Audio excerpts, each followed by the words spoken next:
Alright, so I'm sure you've seen one of these contraptions before. Let's tap off that ice or tap off that salt so that you don't make a big mess. Ice up your glass. We're not worried about, controlling dilution and stuff in a club or, say, a pub scenario. You just want to get that drink out there. We're using a generic brand of triple sec as opposed to the Cointreau, which is more than likely what you'll be using.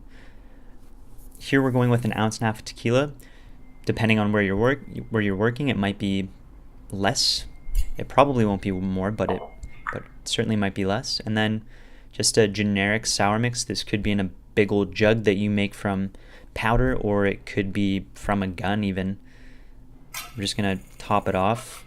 You're probably gonna have more ice in your glass than we might have here. We're using a different kind of ice. And then simply garnish it with your lime wedge and get it out there.